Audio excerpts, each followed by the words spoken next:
నమస్కారం. వార్తా విశ్లేషణ కార్యక్రమం లైవ్ షోకి స్వాగతం. ముందుగా ఈరోజు విశ్లేషణ.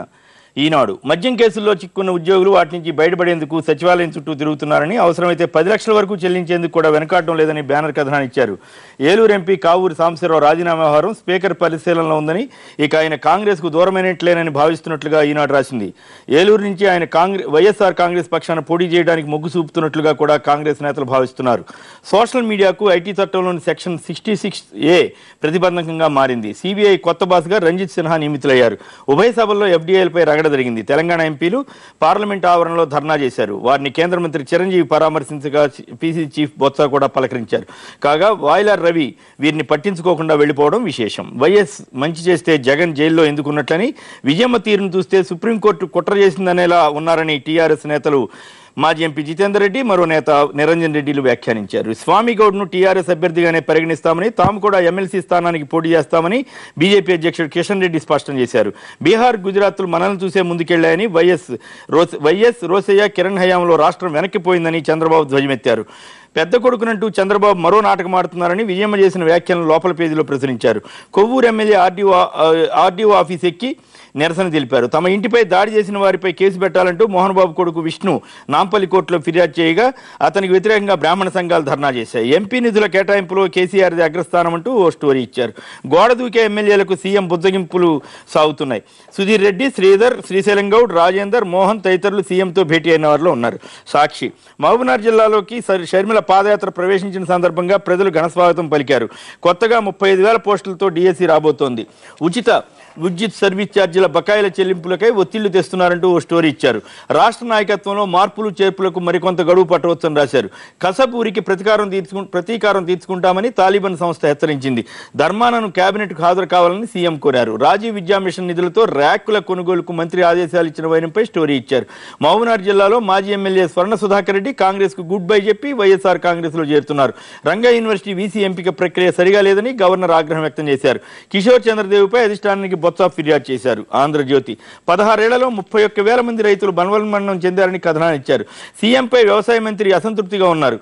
రంగా వర్సిటీ వివాదంలో ఇద్దరి మధ్య భేదాభిప్రాయాలు ఏర్పడ్డాయి. పార్లమెంట్లో అవిశ్వాసంపై తమ మమతకు ముందే చుక్కెదురైంది. రాష్ట్రానికి ఐఐఎం కోసం ప్రయత్నిస్తున్నట్లుగా సీఎం చెప్పారు.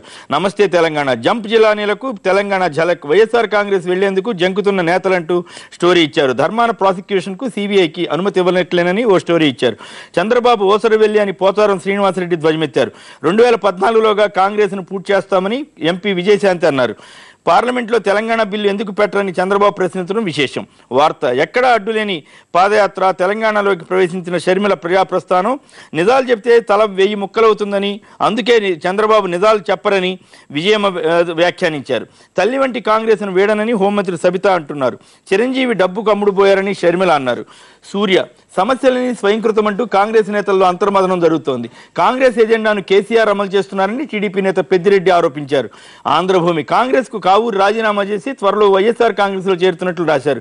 కార్యకర్తలను ఇబ్బంది పెడితే కాంగ్రెస్ గుండెల్లో నిద్రపోతానని చంద్రబాబు హెచ్చరించారు.